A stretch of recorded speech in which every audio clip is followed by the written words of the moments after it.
Despacho de Carlos Bernal. En el día de hoy tenemos como invitado al profesor Pablo Alarcón. Él es abogado de la Universidad de San Francisco de Quito, es PhD de la Universidad Andina Simón Bolívar y es director de posgrados de la Universidad Espíritu Santo de Guayaquil. Disertará hoy sobre la jurisprudencia constitucional ecuatoriana en materia de acuerdos internacionales de inversión. Esta disertación tiene por objeto de estudio un caso único en el mundo, que es el caso ecuatoriano, y es un caso único al menos por tres razones. En primer lugar, porque históricamente se han registrado una serie de cuestionamientos en el Ecuador relacionados con el proceso de negociación de acuerdos internacionales de inversión, con las eventuales afectaciones que las cláusulas previstas por estos tratados comportan frente al principio de soberanía y también sobre las eventuales afectaciones o vulneraciones que estos tratados, que las cláusulas sustantivas y procesales de estos tratados comportan frente al principio de igualdad, particularmente por algunos cuestionamientos relacionados con que de ellas se derivan algunos tratos preferenciales injustificados en favor de los inversionistas extranjeros y en desmedro del inversionista local. Segundo, porque en el Ecuador desde el año 2000 hasta el año 2008, el gobierno adopta una postura, si se quiere, de apartarse, sino de rechazo frente a los acuerdos internacionales de inversión, lo que lleva a que exista, si se quiere, una política sistemática de denuncia de estos instrumentos internacionales. Y en tercer lugar, porque con el advenimiento de la Constitución ecuatoriana y particularmente a partir del 2010, la Corte Constitucional desarrolla una muy robusta línea jurisprudencial, la Corte Constitucional ecuatoriana desarrolla una muy robusta línea jurisprudencial sobre el alcance de algunas de las cláusulas sustanciales previstas en estos tratados, por ejemplo, la cláusula de trato nacional y sobre la cláusula de resolución de controversias entre inversionista y Estado parte. Pues bien, este es el objeto de presentación de la disertación de Pablo en el día de hoy de la corte, aquí en la Corte. La idea es que él haga una presentación de aproximadamente 20 minutos sobre este tema y que luego los asistentes a este seminario puedan formular sus preguntas y observaciones sobre este tema. Entonces, con esto te cedo la palabra, no sin antes agradecerte tu generosidad al estar aquí con nosotros y las expectativas que tenemos, manifestarte las expectativas que tenemos frente a tu presentación. Muchas gracias. Muchas gracias. Gracias, Diego. Buenas tardes con todas y con todos. En primer lugar, quisiera agradecer al magistrado Carlos Bernal por la gentil invitación a participar en esta alta Corte Constitucional, Alta Corte de Colombia, y no solo una corte importante a nivel de Colombia, sino también una corte muy importante, muy escuchada, muy leída en el contexto regional. Para el caso ecuatoriano, la Corte Constitucional de Colombia, sus decisiones han sido objeto de mucho análisis, no solo por la propia Corte Constitucional y las distintas judicaturas, sino también por parte de la academia. Así que para mí es un verdadero honor. Quiero agradecer también al doctor Diego González por toda su cordialidad y su gentileza en esta visita a Bogotá. Y bueno, quisiera entrar ya un poco en materia, ya lo mencionó un poco Diego hace un momento. El caso ecuatoriano en el ámbito del derecho internacional de inversiones, sin duda que resulta ser un ámbito particular, especial, y que merece la pena ser resaltado. Lo que yo pretendo en este caso es no solo mostrarles el estado de la cuestión en torno a los tratados internacionales de inversión en el caso ecuatoriano, sino también que ustedes asimilen cómo ha procedido, cómo ha trabajado la Corte Constitucional ecuatoriana en relación al control constitucional que ha debido llevar adelante en el marco de sus competencias atribuidas en el texto constitucional. Vamos a verificar muy brevemente desde este punto de vista qué ha hecho la Corte Constitucional, cuáles han sido algunos de sus criterios, sus principales criterios, y también los riesgos permanentes que existen entre esta interpretación de la Constitución y en muchas ocasiones cuando a propósito de hacer esa interpretación se termina generando un proceso de mutación del texto constitucional, y eso es lo que se está discutiendo actualmente en el caso ecuatoriano y voy a llegar a eso en la parte final. En primer lugar, ustedes lo conocen bien, hace poco se emitió una decisión importante por parte de la Corte Constitucional de Colombia en la materia, cuyo juez ponente fue justamente el magistrado Carlos Bernal, y ustedes conocen, por lo tanto, qué es en términos generales el derecho internacional de inversiones, qué es lo que pretende el derecho internacional de inversiones. es aquel marco regulatorio que justamente lo que pretende es garantizar seguridad jurídica, garantizar seguridad en esas inversiones que se generan dentro del territorio de nuestros países, esa relación entre Estado e inversionistas para tratar de dar certeza en el marco de estas relaciones y por lo tanto lograr la consecución de los fines en el marco del respeto a la normativa nacional y en el marco del respeto a lo que usualmente se ha dado en estos tratados bilaterales de inversión. La temática de los tratados internacionales de inversión está marcada necesariamente por dos corrientes, en el caso ecuatoriano muy fuerte y muy advertible, que es la corriente política y económica de turno.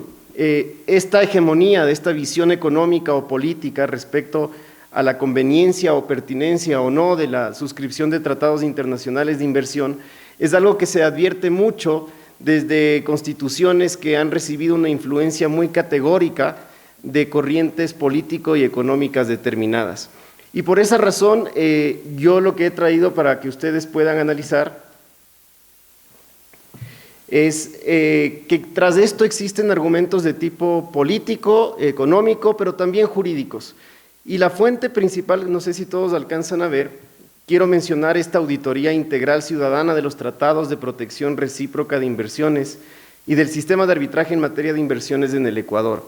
Esta auditoría, que fue realizada a partir de un decreto ejecutivo del entonces presidente Rafael Correa, dentro de sus motivaciones para analizar la situación de los tratados internacionales, como preámbulo, utiliza algunas frases o algunos párrafos como estos, que son importantes que ustedes tomen en consideración, porque luego todo esto termina constitucionalizándose, y eso me voy a referir inmediatamente. Por decirlo, miren este tipo de argumentos de índole político-económico. A nivel ideológico, la teoría económica neoliberal, impulsada por gobiernos de Estados Unidos, de Inglaterra, con el apoyo de muchas de las grandes universidades de los países desarrollados, se va convirtiendo en pensamiento casi único. Ello sintetiza con el llamado Consenso de Washington de 1989. En materia de inversión extranjera, el Consenso de Washington posicionó la idea de que sin capitales externos no hay posibilidad de desarrollo y sin protección de las inversiones no se lograría la atracción de la inversión extranjera. Luego, cito también, en Ecuador, lo dice el informe, no lo digo yo, el presidente Rafael Correa, desde su primera campaña electoral, ha sido crítico de estos tratados y ha lanzado iniciativas internacionales contra este esquema que califica como perverso.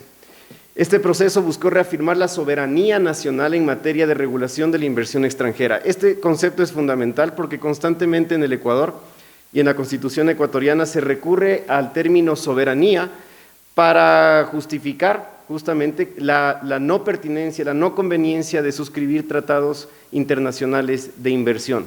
Esta corriente ideológico, política, económica, que en el caso ecuatoriano todos ustedes conocerán, nuestro expresidente Rafael Correa, quien estuvo al mando aproximadamente por 10 años, él se reconocía como un contrario a la tesis económica neoliberal, incluso lo llamó la larga noche neoliberal, y a partir de esos cuestionamientos políticos y económicos emprendió esta campaña internacional para justificar las razones de por qué es necesario que el Ecuador denuncie los tratados bilaterales de inversión y que salgamos justamente de este ámbito que según él es perverso, insisto, y que afecta a la soberanía nacional.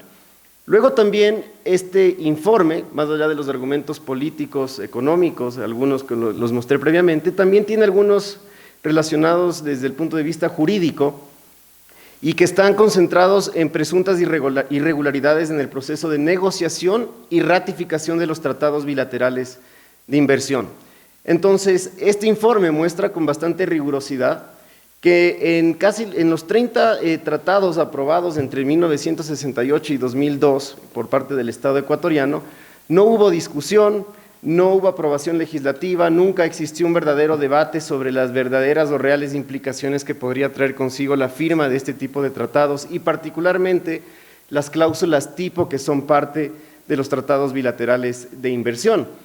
Esto demuestra, ustedes ven ahí un cuadro que también lo he obtenido a partir del informe de la auditoría, donde ustedes encuentran que los 30 tratados internacionales suscritos por el Ecuador, ahí están las constituciones con las cuales se suscribieron, adolecieron de estos conflictos, de estos problemas, omisiones en el proceso legislativo, en la falta de debates, es decir, por un lado, cuestionamientos de tipo político y económico, y por otro lado, un problema serio en el marco del proceso de negociación, de aprobación, de suscripción de este tipo de tratados internacionales. Son 30 en definitiva, 30 tratados bilaterales de inversiones que se suscribieron y que, ustedes lo mencionó Diego hace un momento, desde el año 2010, el entonces presidente de la República lo que hizo fue emprender una campaña un proceso para denunciar absolutamente todos los tratados bilaterales de inversión. Y ustedes se preguntarán quizás, ¿pero por qué? ¿Solo a partir de rasgos políticos, económicos? Y no es solamente eso, porque todos estos cuestionamientos de índole político, económico, y también desde el punto de vista de las irregularidades en el proceso de negociación, fueron luego constitucionalizados en la Constitución del Ecuador del año 2008, justamente para evitar que cláusulas como estas, que ustedes conocen bien, son algunas de las cláusulas tipo de los tratados bilaterales de inversión, puedan lesionar la soberanía, con el argumento de que limitan la facultad de control del Estado, porque son contrarias a la Constitución. ¿Y a qué Constitución? A la Constitución 2008, como mencionaba. Todo fue producto de este proceso de transición.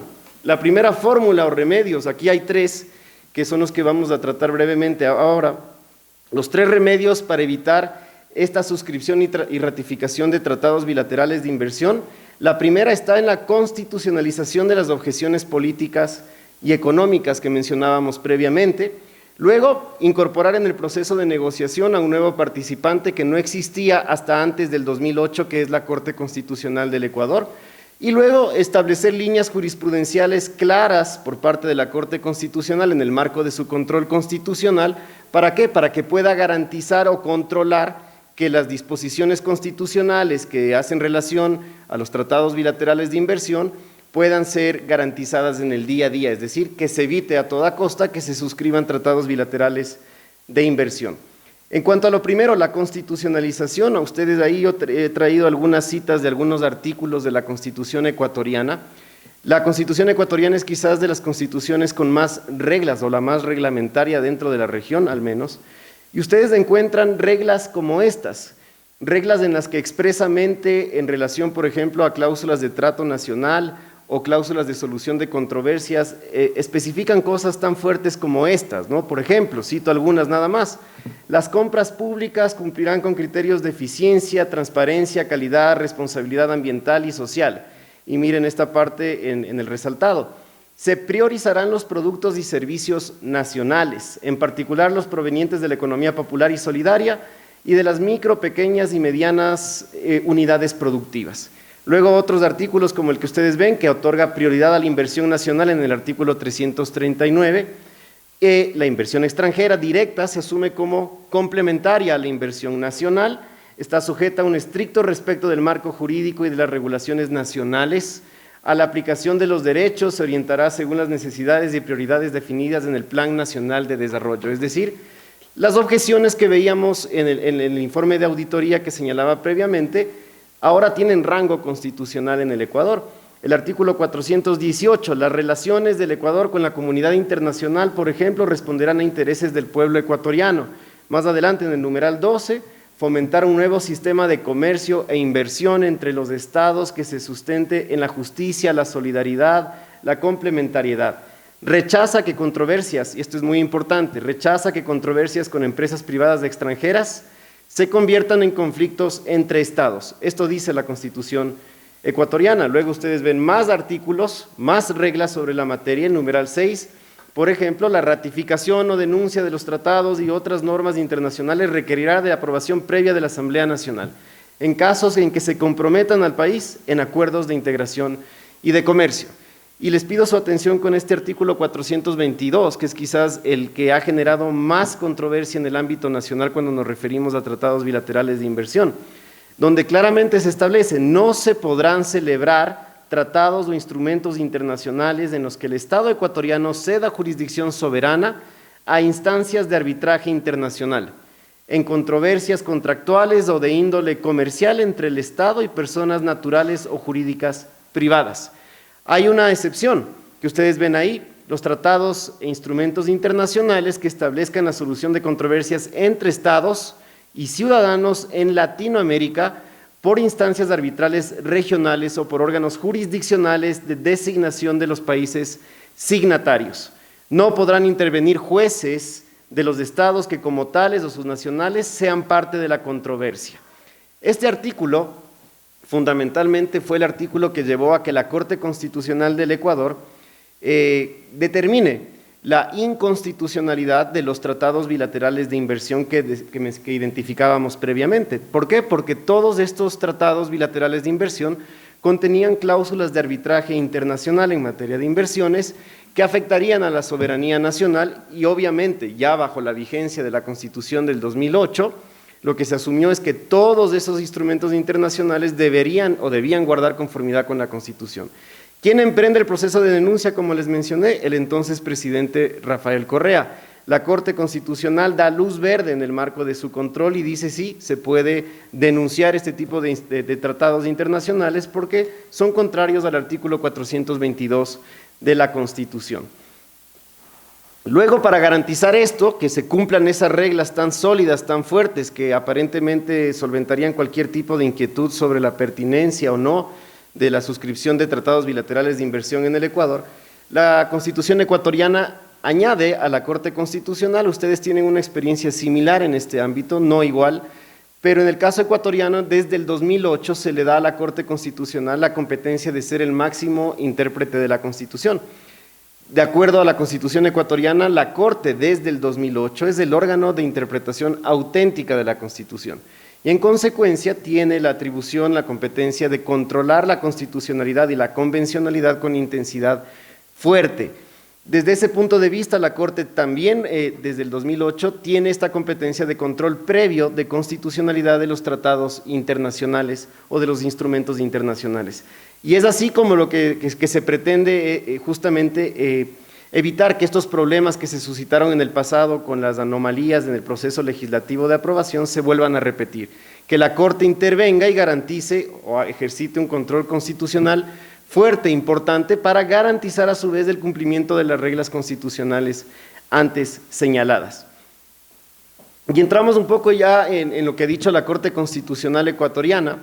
Lo mencionaba Diego hace un momento, ustedes encuentran que respecto a las cláusulas concretamente de trato nacional y de solución de controversias, ya existen algunos pronunciamientos de la Corte Constitucional. El primero en el año 2010, la sentencia 023-10-DTI-CC, que fue a propósito de la denuncia del Tratado Bilateral de Inversiones entre Ecuador y Alemania. ¿Cuál fue la ratio decidendi de la Corte Constitucional para el periodo de transición de ese entonces?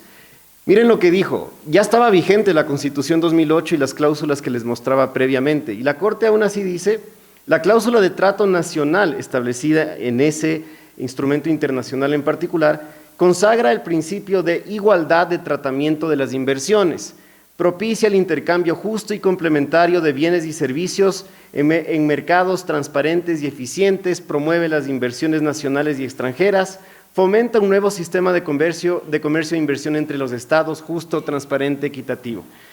Es constitucional, en consecuencia, dijo la Corte, porque respeta el artículo 284, numeral 8, 339 y 416, numeral 12, que son los artículos que previamente daba lectura. Es decir, a pesar de la existencia de cláusulas tan fuertes, de reglas constitucionales tan fuertes, la Corte Constitucional de entonces, en lo relacionado a la cláusula de trato nacional, termina siendo un ejercicio de interpretación sistemática de la Constitución y asume que la cláusula de trato nacional no deviene en inconstitucional y que por el contrario lo que busca es garantizar la igualdad de las inversiones entre inversionistas nacionales e inversionistas extranjeros. Como se suele decir en mi país, aquí ustedes tienen una clara muestra del poder que tiene la interpretación de la Corte Constitucional en el Ecuador, que para muchos lo que terminó diciendo ahí es algo totalmente contrario a lo que dice expresamente la Constitución del Ecuador. Esa ratio decidendi serviría más adelante para que se ratifique en todos los pronunciamientos de la Corte relacionados a los tratados bilaterales de inversión. En otras palabras, la Corte no declara la inconstitucionalidad de las cláusulas de trato nacional, pero sí lo hace respecto a la cláusula de solución de controversias. Y esto es importante que se configure y que se muestre. ¿Por qué? Porque más adelante, cuando ustedes tienen, por ejemplo, un dictamen de un tratado que para ustedes es muy común, el dictamen, miren el año 2016, es un dictamen del año 2016 a propósito del protocolo de adhesión del acuerdo comercial entre la Unión Europea y sus Estados miembros, por una parte, Colombia y el Perú por otra, para tener en cuenta la adhesión del Ecuador. En esta decisión, que lo analizábamos en algún momento con el magistrado Carlos Bernal desde el punto de vista académico, lo que encontrábamos es que en la mayoría de ocasiones cuando las Cortes se encuentran con tratados de esta magnitud, tratados que tienen una extensión amplísima, miren ustedes, 16 títulos, 14 anexos, 5.100 páginas del registro oficial, generalmente cuando las Cortes se encuentran con este tipo de instrumentos internacionales, quizás para muchos es equivocado, es nocivo, quizás que las Cortes no hagan un análisis uno a uno de los artículos previstos en estos tratados.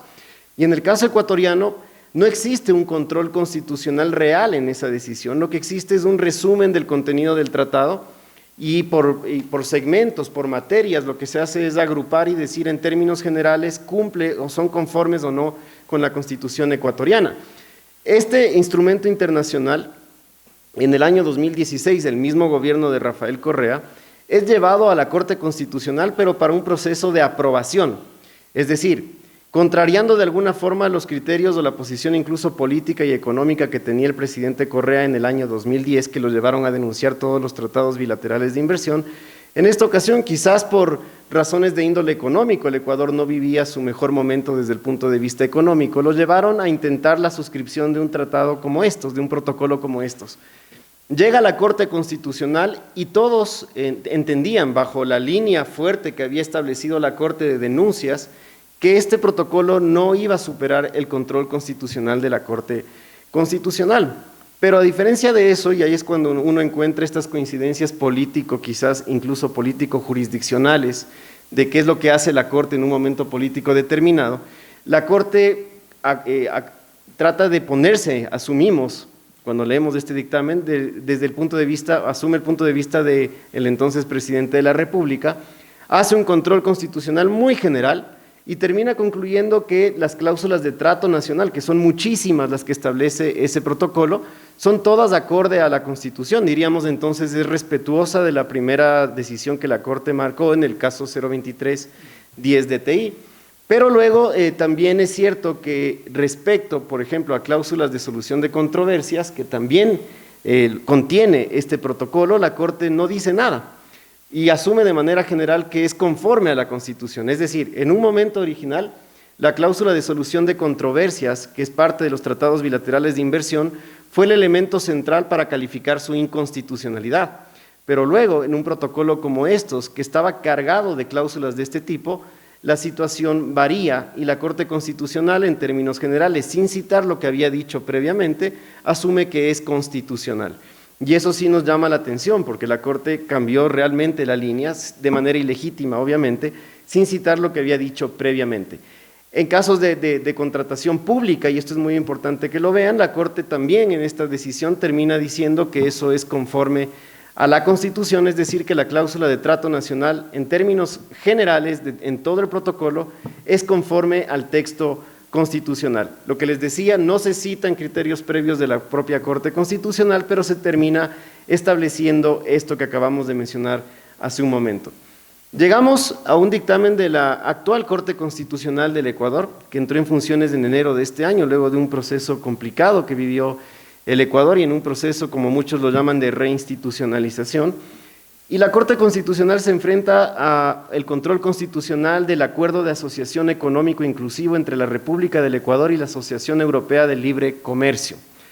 Uno diría que la Corte Constitucional en funciones iba a seguir la línea ya fijada por la Corte Constitucional, por las Cortes anteriores en este caso, pero a diferencia de eso, dice expresamente lo siguiente en relación a una de las cláusulas que establecía este acuerdo.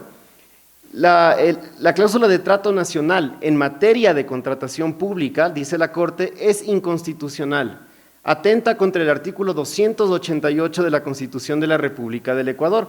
¿Cuál es ese artículo? El que mencionábamos acá. ese primer artículo, las compras públicas cumplirán con criterios de eficiencia, transparencia y en lo pertinente, se priorizarán los productos y servicios nacionales. ¿La Corte qué hace? La nueva Corte dice que si existía una cláusula de este tipo en el acuerdo, que favorecía de alguna forma los productos de inversionistas extranjeros sobre los nacionales, ¿qué tenía que pasar? Tenía que pasar que eso se excluya del tratado, del acuerdo, por ser inconstitucional, por ser contrario al artículo 288 de la Constitución. Aquí la Corte no hace una interpretación literal del texto, más bien dicho, no hace una interpretación sistemática de la Constitución, sino que concluye eso a partir de una interpretación literal del artículo 288 del texto constitucional, de una de las reglas previstas en esa Constitución. Acuérdense el caso que mencioné primero, el 23 del 2010, en que la Corte Constitucional dice que la cláusula de trato nacional es constitucional en la medida que interpretado integralmente desde el punto de vista del principio de igualdad, eso asegura más bien el tratamiento igualitario entre inversionistas nacionales y extranjeros. Acá la Corte hace otro ejercicio interpretativo y concluye totalmente lo contrario. Esto es del año 2019. Y la Corte dice algo que en nuestro sistema no podría haberlo dicho, pero lo dijo, estaba haciendo control previo de constitucionalidad y la Corte ya determina en su decisum que esa disposición es inconstitucional. Entonces, aquí vinieron algunas críticas porque lo que se dijo fue cómo es que la Corte Constitucional puede declarar inconstitucional algo que todavía no ha ingresado formalmente al sistema de fuentes del derecho. Al parecer la Corte no tenía muy claro cuál era la competencia que estaba ejerciendo. Y luego, la rigurosidad con la que procedió, porque la Corte en ningún momento lo que dice es Estado ecuatoriano, busquemos una posición intermedia, la renegociación, por ejemplo, de esta cláusula, sino que abiertamente declara su inconstitucionalidad y en la práctica, en la actualidad, el Estado ecuatoriano está en problemas serios para la suscripción de este acuerdo y obviamente de otros similares en el futuro, porque ya ha establecido categóricamente que en materia de contratación pública no se podría dar un tratamiento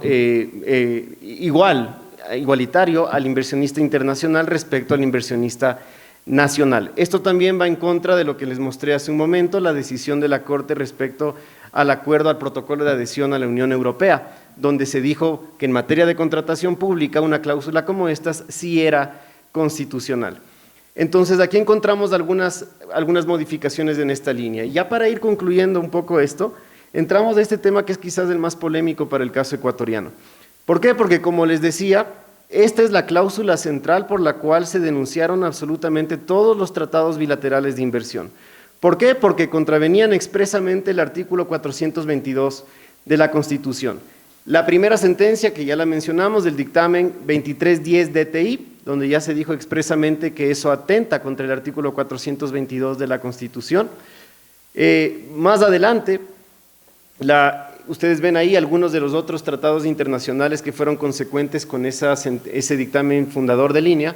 Por ejemplo, con Gran Bretaña, está China, está Chile, Bolivia, entre otros tantos, eran alrededor de 30, todos, absolutamente todos, fueron declarados inconstitucionales por parte de la Corte Constitucional y en consecuencia están en un proceso de denuncia absolutamente todos. Miren ustedes lo que dice la Corte en este dictamen fundador de línea. Entre algunos rasgos importantes del dictamen, dice, por ejemplo, que la constitución de tribunales, entre comillas, arbitrales para la solución de controversias entre las partes relacionadas a la aplicación o interpretación de un tratado o entre una parte y un inversor, es contrario al artículo 422 de la Constitución y atenta a la supremacía constitucional.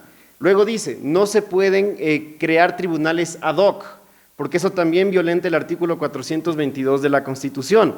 Si existe, dice la Corte, un efecto obligatorio en la decisión arbitral, eso también deviene en inconstitucional. Es decir, tres parámetros importantes que resalto, porque más adelante la Corte Constitucional, en el acuerdo de la Unión Europea, por ejemplo, menciona otras situaciones quizás no del todo similares. Pero miren esto, por ejemplo. En relación a una de las cláusulas, porque les decía previamente, aquí no hay un verdadero análisis de control de constitucionalidad, es más un resumen de todo lo que contenía las cláusulas del acuerdo. Y se dice, por ejemplo, ámbito de acuerdo, las disposiciones de este título se aplicarán a cualquier controversia relativa a la interpretación y aplicación de este acuerdo, en particular cuando una parte considere que una medida adoptada por otra parte podría ser incompatible con las obligaciones del acuerdo. Hasta aquí hablamos de partes, entre estados formalmente. Luego dice también este acuerdo, la parte reclamante podrá solicitar el establecimiento de un grupo arbitral. Desde este punto de vista, con esos dos parámetros, sumado a esto, que se dice expresamente que la decisión, el laudo, tendrá efecto obligatorio, si vemos lo que dijo la Corte previamente acá, diríamos que el resultado iba a ser que ese acuerdo con la Unión Europea también iba a ser inconstitucional por violar el artículo 422. Incurría exactamente en los mismos escenarios, pero la Corte dice todo lo contrario y no argumenta las razones de haberse alejado desde este punto de vista del dictamen originario y de toda esa línea fuerte de denuncia que autorizó la propia Corte Constitucional. Es un cambio ilegítimo de línea y la Corte termina asimilando en todo caso que este acuerdo es constitucional.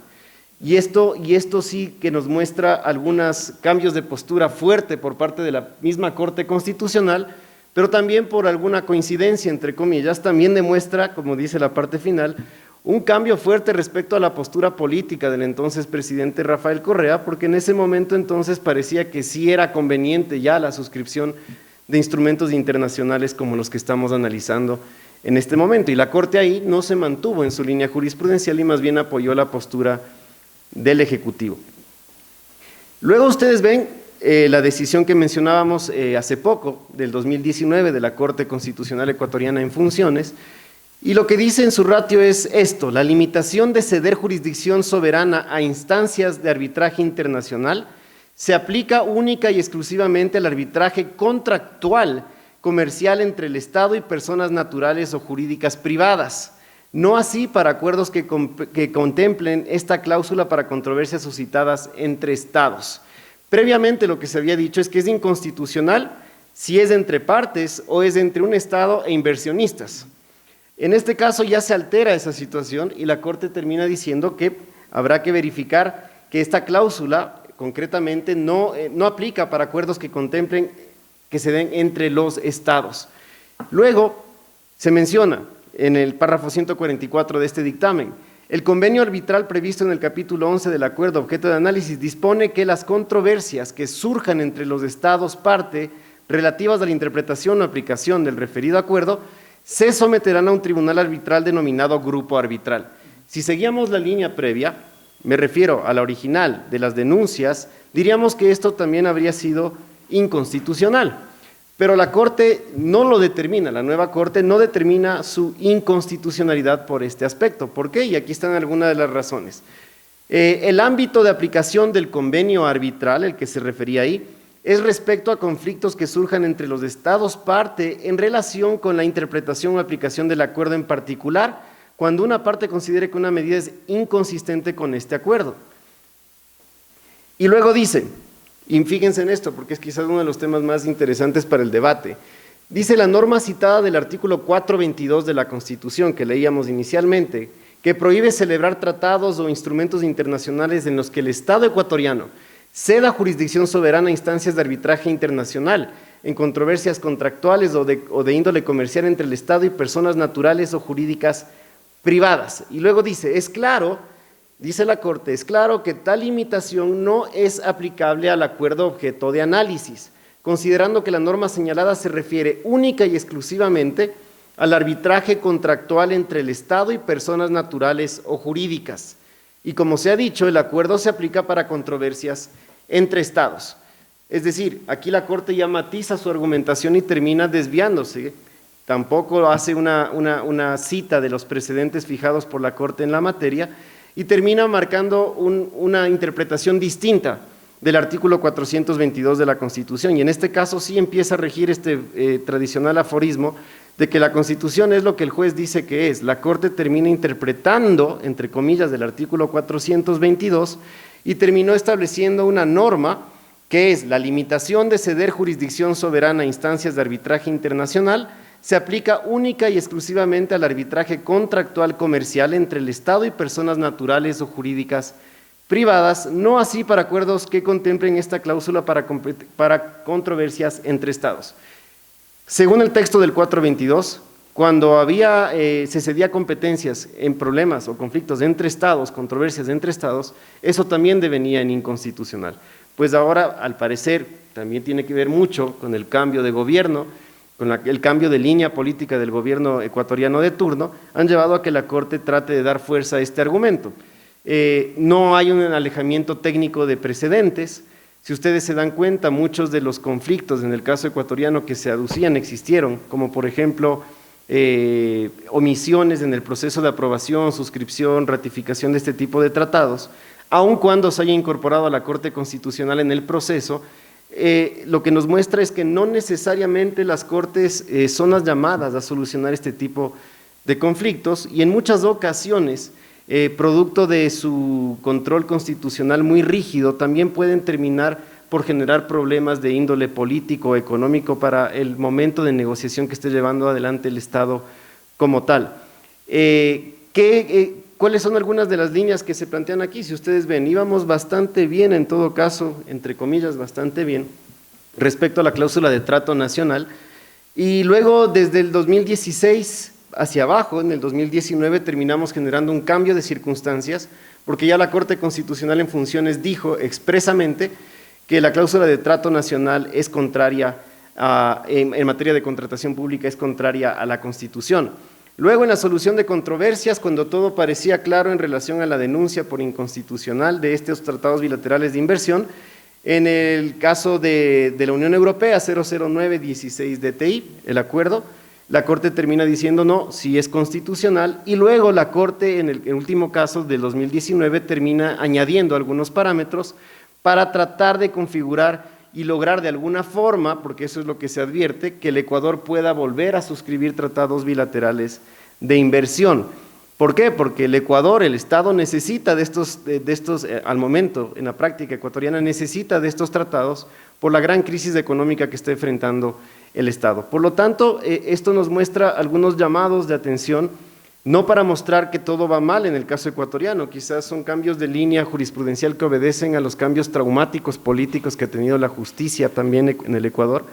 La Corte Constitucional en funciones viene luego de un proceso muy complicado, 4 ocasiones, una Corte de transición que dijo algo, luego una primera Corte Constitucional que alteró y cambió a todos sus magistrados, luego vino una nueva Corte que cambió casi la mitad del pleno, y luego tenemos una Corte en funciones que es totalmente nueva, se cambiaron a los 9 jueces, que eso es arena de otro costal, como se suele decir en mi país, pero lo que sucedió ahí, no sé si todos están enterados, es que producto de un referéndum aprobatorio se terminó por cesar en funciones a los jueces de la ex Corte Constitucional, y luego esta Corte asume las funciones como tal y termina haciendo controles constitucionales como si se trataran de decisiones nuevas, originales, fundadoras de línea, y que no se reconoce casi, en otras palabras, lo que ha podido ser el compendio jurisprudencial de turno. Y eso obviamente no es del todo saludable. Siempre es bueno desde el punto de vista de la seguridad jurídica, predictibilidad, seguridad jurídica para las inversiones, en este caso,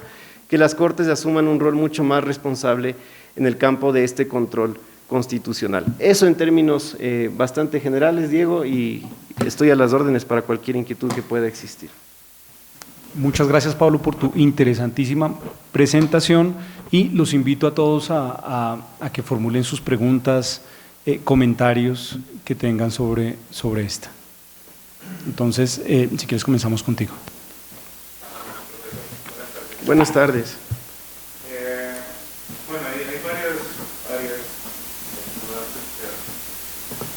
ocurren en el caso ecuatoriano. Y es que en sí, bueno, en sí no sería sano que este nuevo clima, dadas nuevas posturas, porque bueno, es cierto que con la postura que se venía desarrollando, digamos que es una contrariedad. Precisamente la tendencia del derecho internacional es a reconocer la subjetividad a los individuos, al sujeto, al individuo.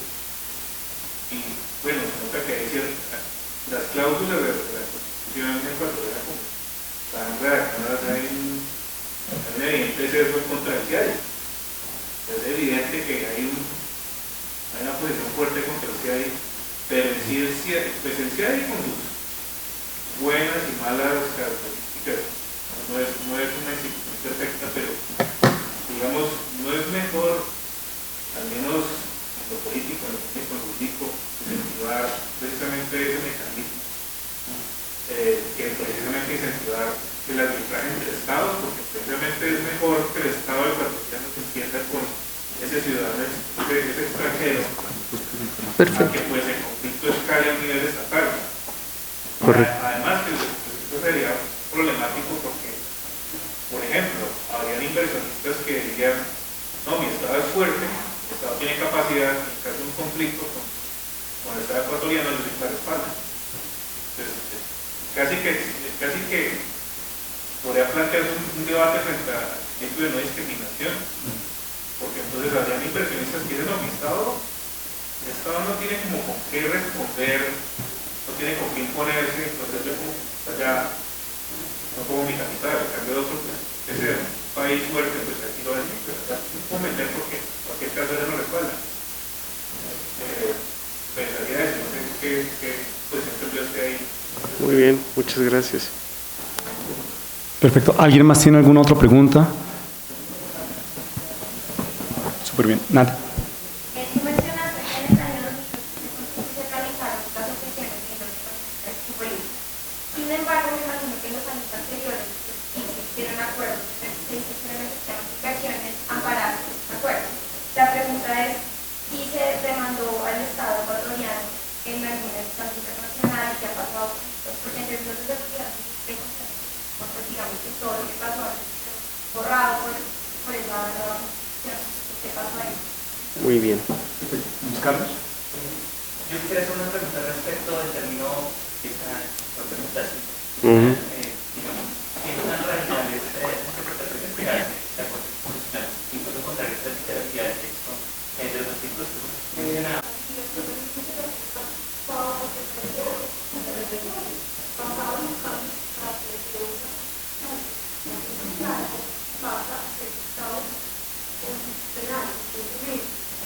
¿Cómo encaja todo esto?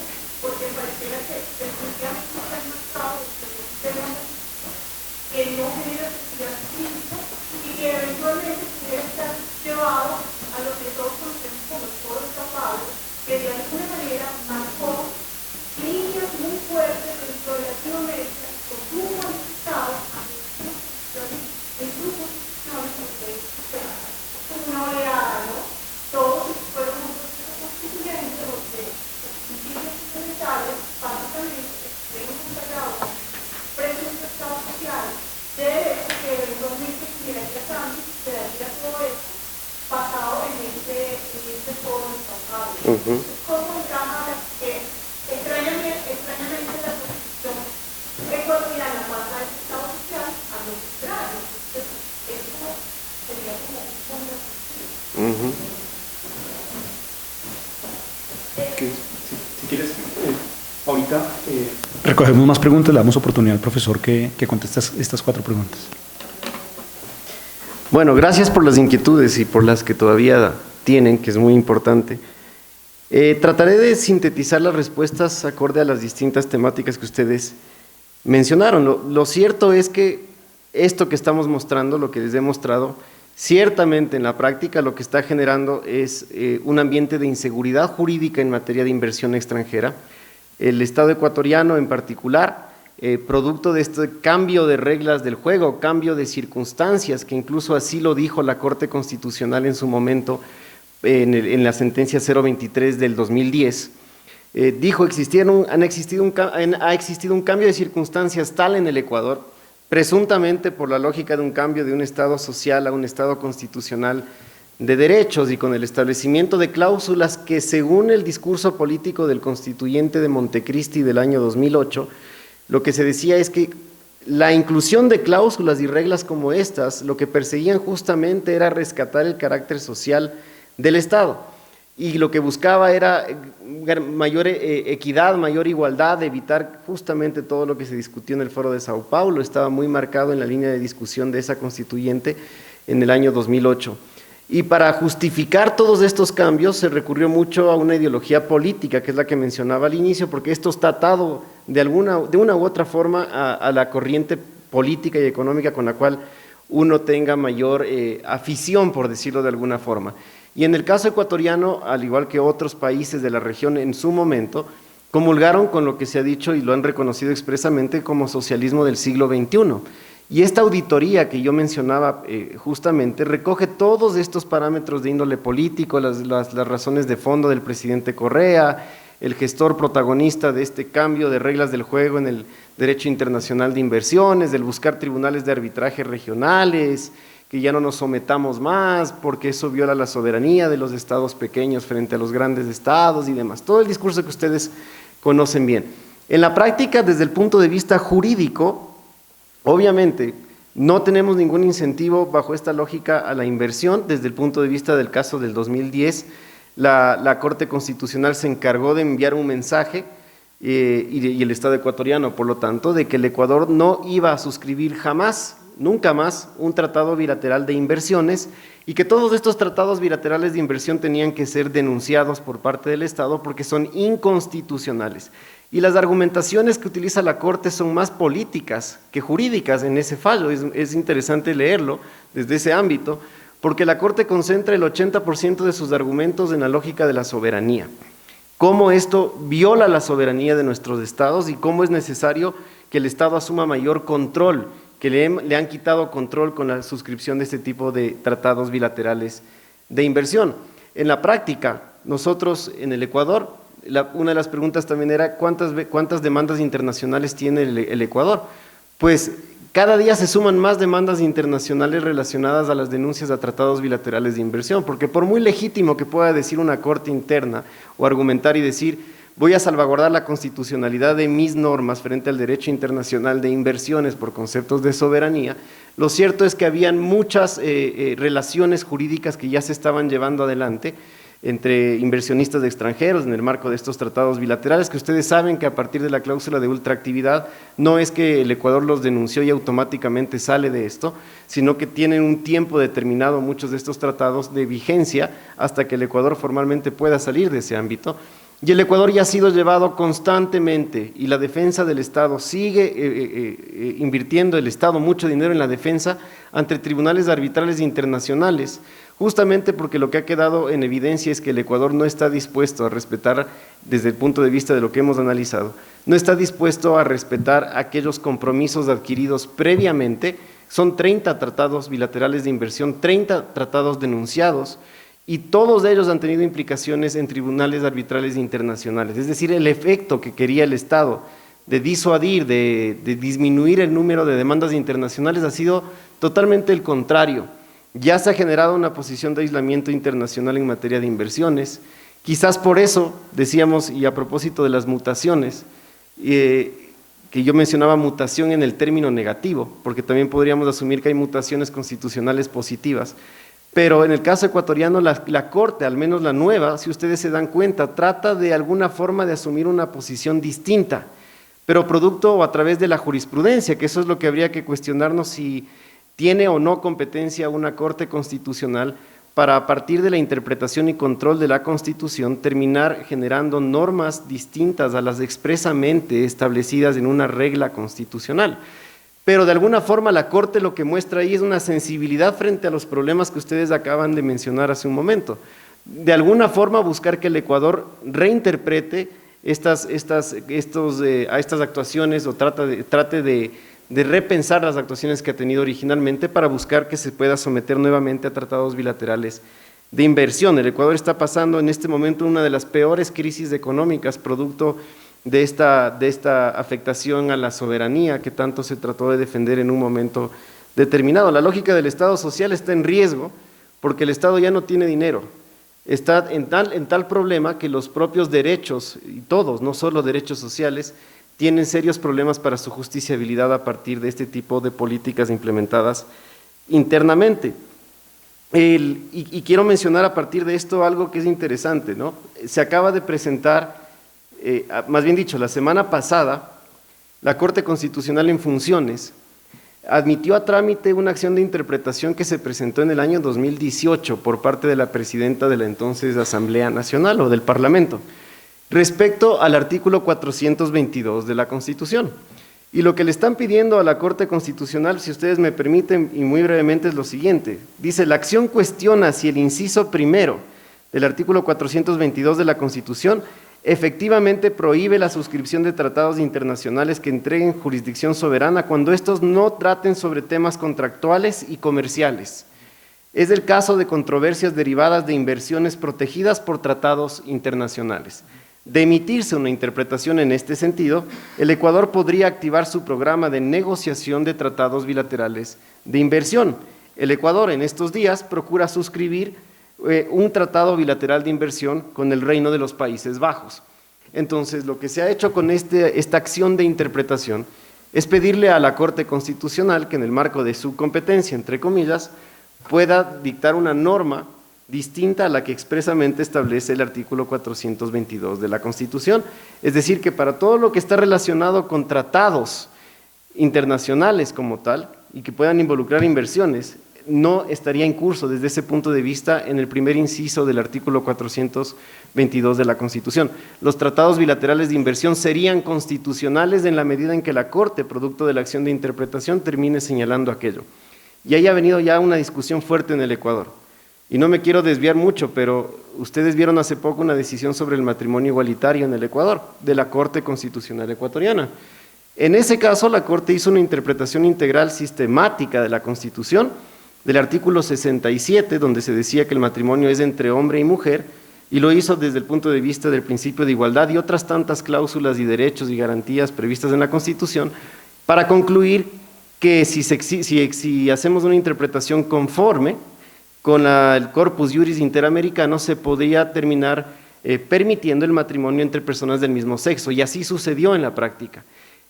Muchos lo cuestionaron, ya cuestionaron a la Corte y dijeron, la Corte reformó la Constitución. Ahora viene algo similar, y es que la Corte, más allá del tema, que es mucho más justificable en el caso que mencionaba, por la argumentación que tiene esa decisión, en términos generales ya marcó un precedente de que la Corte sí podría, a través de una decisión, a propósito de la interpretación, terminar alterando el texto lato o el texto formal de lo que dice la Constitución ecuatoriana. Yo no estoy diciendo que eso sea algo bueno, ¿no? Lo que les estoy mencionando es que ya sucedió en el Ecuador y seguramente con esta acción de interpretación lo que buscan es que la Corte lo haga para no tener que recurrir al Poder Constituyente, donde pueden tener algunos problemas en la práctica por el momento político que se está viviendo en el Ecuador. Maravilloso. Yo creo que tenemos tiempo para dos preguntas adicionales que sean muy concretas. Entonces, Anita.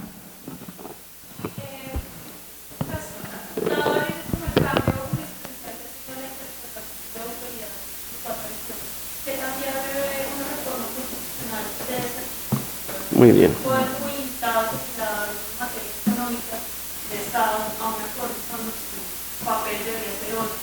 Muy bien.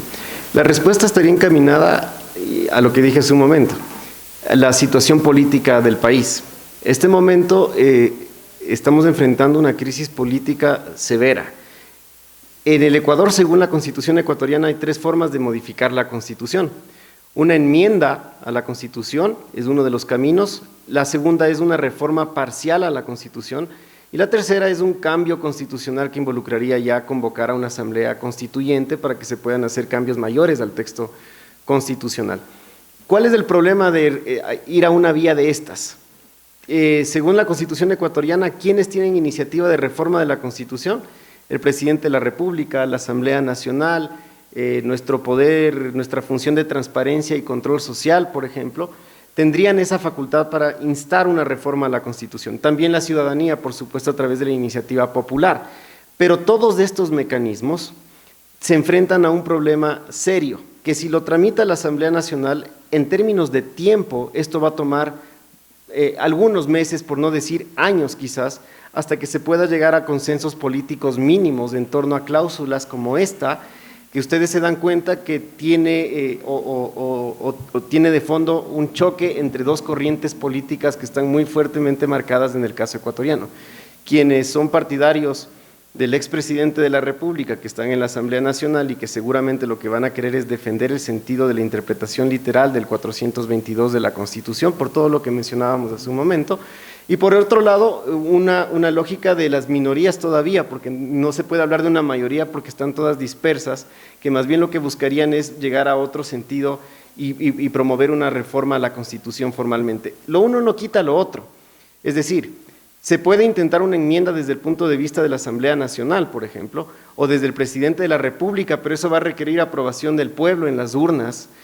Luego lo otro, que no es lo más adecuado, pero frente a estos problemas de tiempo en la modificación, lo que se ha considerado como una vía válida es que la Corte Constitucional es quien asuma ese rol, que claro, estamos creo que todos convencidos de que ciertamente esa no sería la forma legítima de modificar formalmente el texto de la Constitución. Pero ustedes ven, la propia Asamblea Nacional es quien presenta la acción de interpretación a la Corte Constitucional.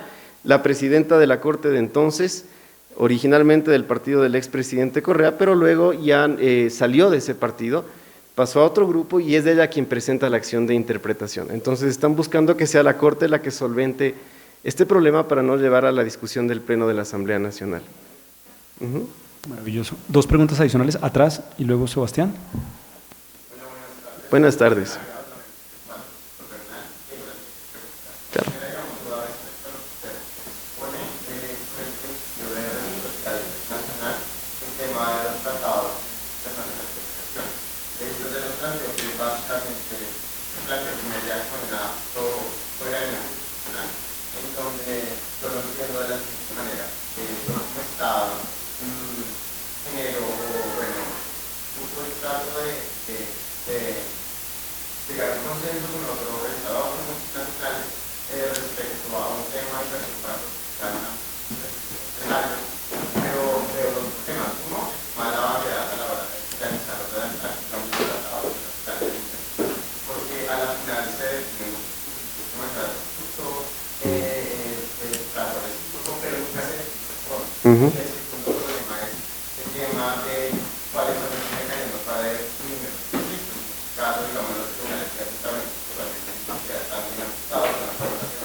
Muy bien.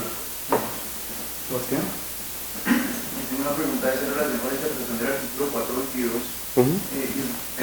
En Colombia los últimos dos tratados bilaterales que se firmaron son un tratado bilateral de inversión en la parte sustancial, pero en lo procesal tiene una cláusula de arbitraje Estado-Estado. Si no otorgan el derecho fiscal inversionista, pero igual el beneficiario del tratado sigue siendo una persona privada. Y lo que implica es que básicamente se volvió al mecanismo de protección diplomática y obliga a que el Estado asuma la pretensión del inversionista y de esa manera pueda demandar en una demanda Estado-Estado. Mi pregunta es, como el artículo 422 en realidad lo que prohíbe son las cláusulas de arbitraje entre iguados y Estados, la pregunta sería si este tipo de cláusulas, por ejemplo, ¿cree usted que en el Congreso ecuatoriano se han aprobado y podrían ser una vía de pronto para que en los tratados que vienen en un futuro lo que se haga es que, bueno, es decir, se firma un tratado bilateral de inversión que tiene como beneficiario al inversionista y en vez de pactar una cláusula de arbitraje inversionista-Estado, se pacta una cláusula Estado-Estado y después que el Estado de la nacionalidad del inversionista asuma el cliente por vía de presión diplomática y demanda del Estado. Muy bien, muchas gracias.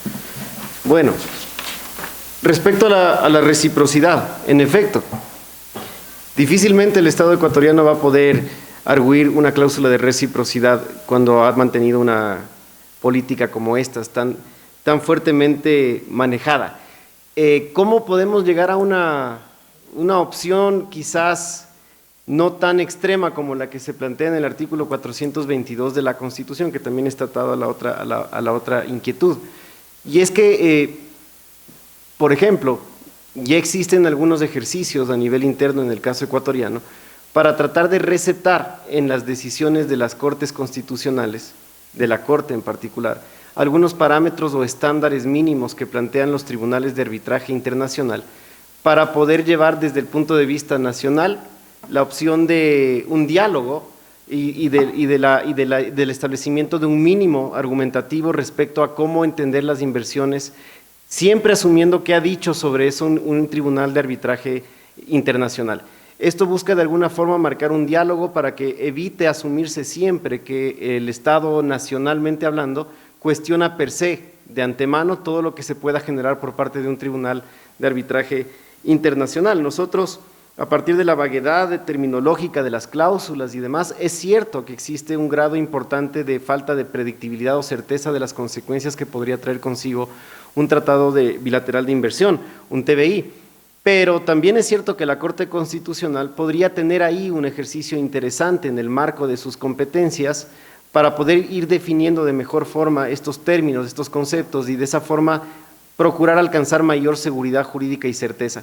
La Corte Constitucional colombiana ha dicho, por ejemplo, que la Corte no debería entrar en ámbitos de conveniencia política o no en el marco de su control constitucional de tratados bilaterales de inversión, y eso suena muy interesante y suena bastante elocuente. Y quizás esas son algunas de las prácticas que se podrían ir implementando desde el punto de vista del derecho comparado en el caso ecuatoriano y en otros países que tengan regulaciones similares para poder enfrentar este conflicto que se está generando cada día con mayor intensidad.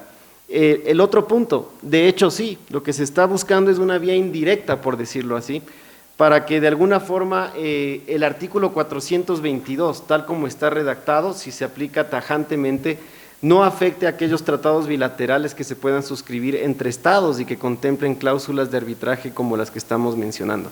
Ya la Corte ecuatoriana en el pronunciamiento que les mencioné al final, ya dicta una norma jurisprudencial en términos no iguales a los que usted menciona, pero similares, en el que ya nos dice lo que está prohibido de alguna forma es el establecimiento de cláusulas de arbitraje para la solución de controversias entre estados e inversionistas. Pero si es entre estados, esto no tendría ningún problema, y de hecho así fue que la Corte Constitucional en ese dictamen lo dijo expresamente, no contraviene ese acuerdo del artículo 422 en la medida en que no establece una cláusula de arbitraje para solución de controversias estado inversionista. Y desde ese punto de vista la Corte ya marca una posibilidad. Luego eso va atado a lo que les mencionaba en esta acción de interpretación, porque acá incluso se está diciendo, ok, esto se aplicará para todas aquellas relaciones contractuales, pero los tratados bilaterales de inversión se plasman en instrumentos internacionales.